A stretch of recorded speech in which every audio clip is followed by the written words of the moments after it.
ชาวลาวไม่นึกว่าจะเห็นมุมนี้ของเกณฑ์ทหารไทย โอ้โห สุดขำเลย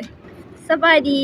กับสวัสดีพี่ๆ FC ฟังไทยแล้วก็ฟังลาวทุกคนเด้อยินดีต้อนรับเข้าสู่ช่องเก็บแก้วสาวลาวเส้นเก่าเส้นเคยอีกแล้วเนาะซึ่งมื้อนี้เนาะสาวเก็บแก้วก็มีเรื่องราวและก็ข่าวๆดีๆที่จะเอามาฝากมาต้อนพี่ๆ FC ทุกคนเนาะตอนนี้พี่ๆ FC ทุกคนเป็นจังไดเนาะทุกคนพากันรับชมอยู่ไสอยู่ลาวอยู่ไทยก็สามารถคอมเมนต์บอกสาวเก็บแก้วเนาะสาวเก็บแก้วบ่นึกว่าจะเห็นชีวิตเกณฑ์ทหาร EP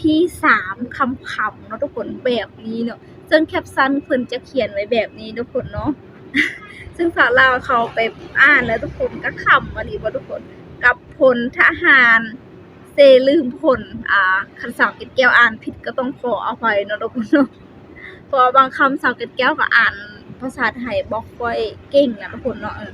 ก็เลยอ่านผิดก็ต้องขอโทษขออภัยหลายๆเนาะทุกคนเนาะเดี๋ยวทุกคนว่าเรื่องราวจะเป็นจังไดชีวิตของทหารเกณฑ์จะเป็นจังไดเฮาไปติดตามรับฟังรับชมคลิปวิดีโอพร้อมๆกันเด้อทุกคนเนาะก่อนสิไปรับชมก็ต้องขออนุญาตจากช่องของเพิ่นเด้อที่เอาว่าช่องของเพิ่นไปเผยแพร่ก็ต้องขออนุญาตหลายๆเด้อ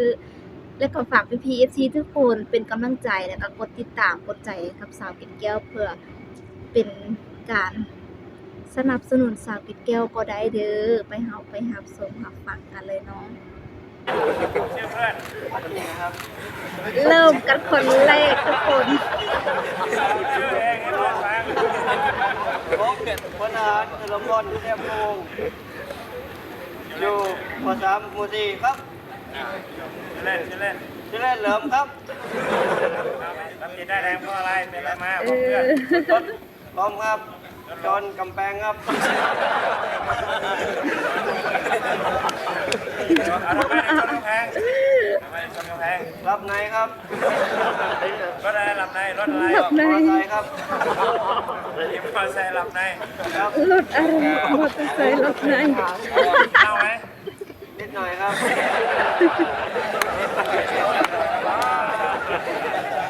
จ่ายแล้วครับอุบัติเหตุครั้งนี้สูญเสียอะไรบ้าง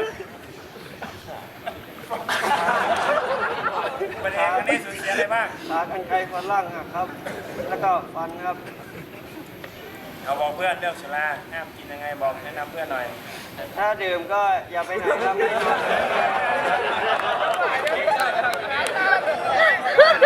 ยุบให้แนะนำเรื่องสุราไม่ดียังไงกินแล้วเป็นไงบอกกินเพื่อนแล้วทำให้เกิดอุบัติเหตุได้ครับเมาไหมกินสุราเมาครับ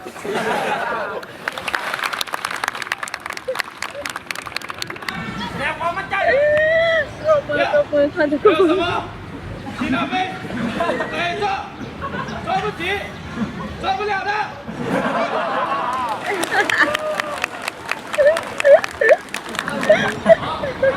แนวความมั่นใจเอี่ยวไม่มีอะไรงานไม่ทำไม่ได้ทำไม่ไหวทำไม่ทันเอี่ยว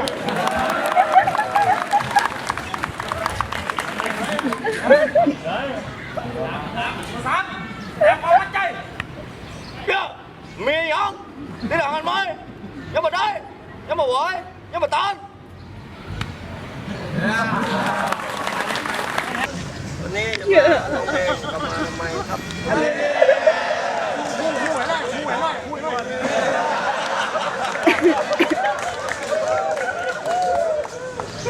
เอาไปชนดีมิวสิก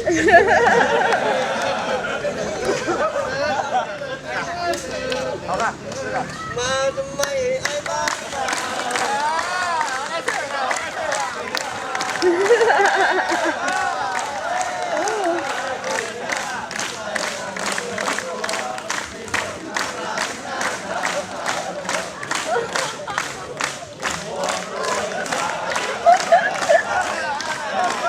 ตาเต้น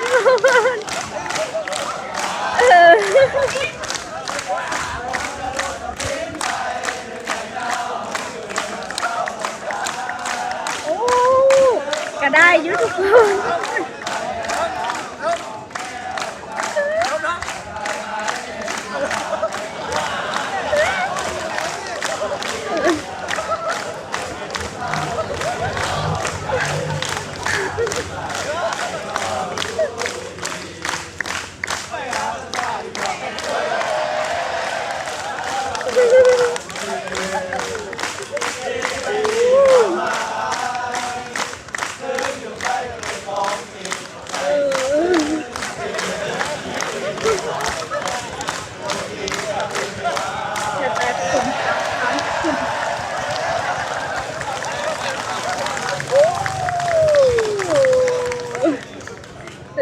ดยอด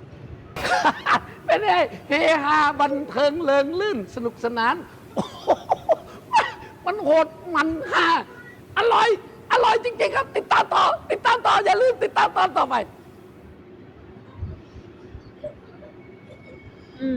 คืออะไร โอ้โหพี่สีเป็นจังไหนกันแน่เนาะ หลังจากที่ว่าได้ชมคลิปวิดีโอกันเกี่ยวกับทหารเกณฑ์ทหารไทยนะทุกคนที่ว่าเพิ่นไปเกณฑ์ทหารแล้วก็เพิ่นจะตั้งคำถามตอบคำถามเนาะทุกคนซึ่งแบบ แต่ละคนเนี่ยโอ้โหเนาะทุกคนเนาะซึ่งบอกเลยว่า คลิปนี้ทุกคนถ้าใครที่เบิ่งน้องสาวเกดแก้วอดหัวอดคำละบ่ได้แน่นอนทุกคนสำหรับสาวเกดแก้วนี่ก็โอ้โหกรามค้างจนสิค้างนะทุกคน